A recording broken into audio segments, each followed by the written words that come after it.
gracias, señor presidente. Buenos días, señorías, y buenos días, secretario de Estado. Bueno, intento resumir una historia que ha sido un poco larga para los habitantes de la Isla del Hierro. Desde 1986, cuando Aviación Civil comunicó al Ayuntamiento de La Frontera la instalación de una base de seguimiento aeronaval del Ejército del Aire en el Pico de Malpaso, para lo que se solicitaban entonces, en un principio, 70.000 metros cuadrados, que en una isla como el Hierro, de apenas 270 kilómetros cuadrados, pues es bastante.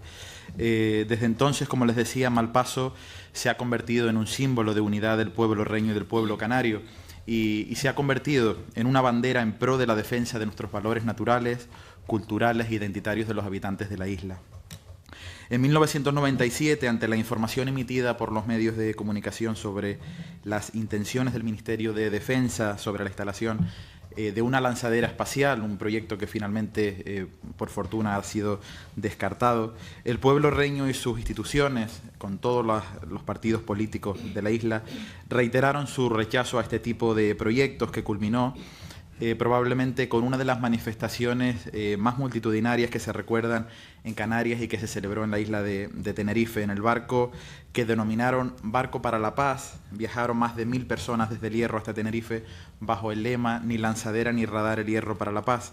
Sin embargo, en el mes de abril de 2001 visitó la isla el entonces secretario de Estado de Defensa para comunicar al presidente del Cabildo del Hierro y también lo hizo posteriormente a los alcaldes de la isla, que iban a comenzar finalmente con las obras en lo alto de Malpaso de forma inmediata.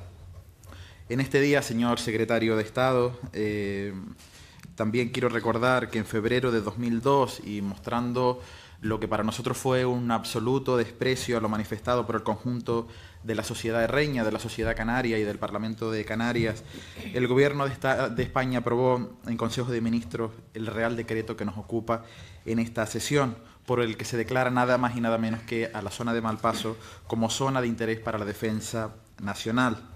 Una superficie que finalmente pues ocuparía 3.175 metros cuadrados, así figura en el Real Decreto, así como el acceso a este espacio y el espacio aéreo comprendido en estas instalaciones. Un decreto que, sin embargo, no ha sido revocado por los sucesivos gobiernos de ningún color político, y también quiero señalar que esta decisión rompe en absoluto, por completo, con la sostenibilidad que el Hierro y sus instituciones firmaron en el año 1997.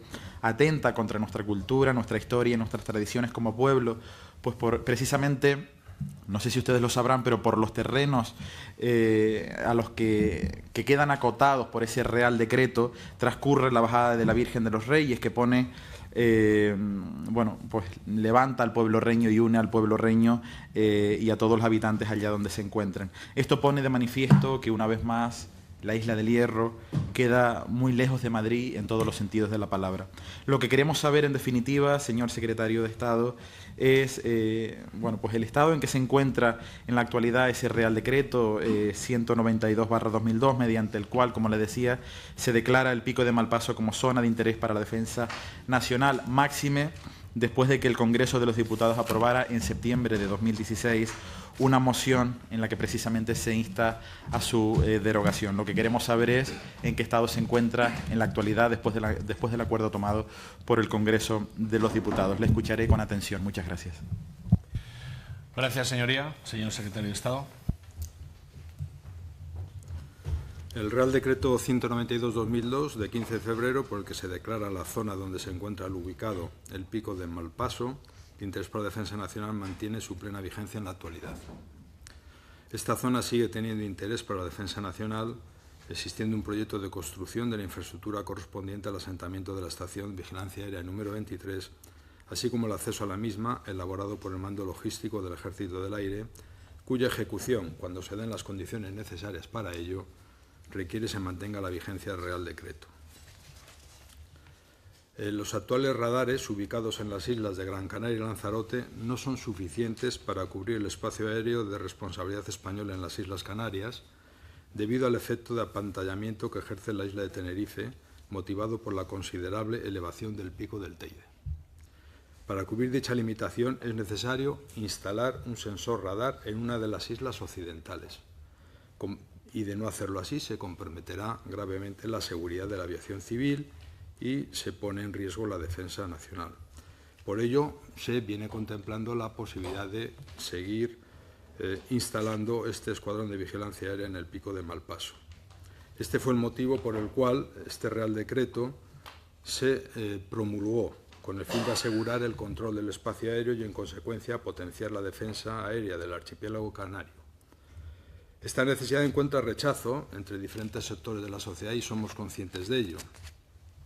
La justificación operativa militar de la instalación de un radar en Malpaso se basa fundamentalmente en la necesidad de proporcionar cobertura sobre las islas occidentales del archipiélago, ya que los radares instalados en Gran Canaria sufren el apantallamiento del Teide, como ya he dicho.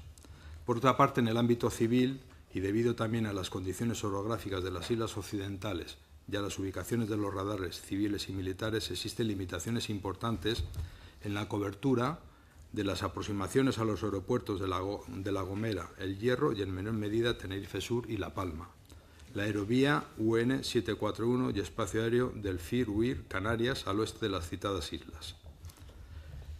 Entiendo cuál es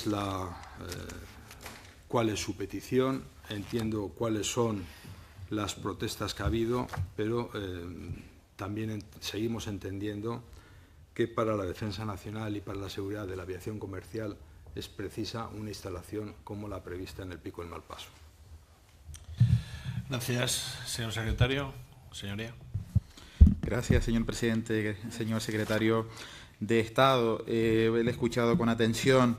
Lo cierto es que la amenaza de la instalación de un radar militar en el pico de Malpaso ya se alarga durante más de 30 años, lo que nos demuestra que carece probablemente de la urgencia y la necesidad que se argumentaba desde un principio, que usted hoy pues, me acaba de recalcar, por esa sombra producida por el Teide en el control de la aviación civil. Como digo, en 30 años no se ha cometido este proyecto, por lo cual seguimos dudando de la urgencia que se nos manifestaba en principio. Mire, hoy, y voy a ser muy breve, me iría satisfecho de esta comisión, y cuando digo me iría no me refiero solamente a nivel particular, sino yo creo que también, pues así me han elegido, represento con mi voz en esta comisión a los 10.500 habitantes de la isla del Hierro. Nos iríamos, mejor dicho, satisfechos de esta comisión si usted por lo menos hoy pues se comprometiera a estudiar o bien el trámite para derogar ese Real Decreto, o bien a estudiar otro tipo de alternativas que pueda suplir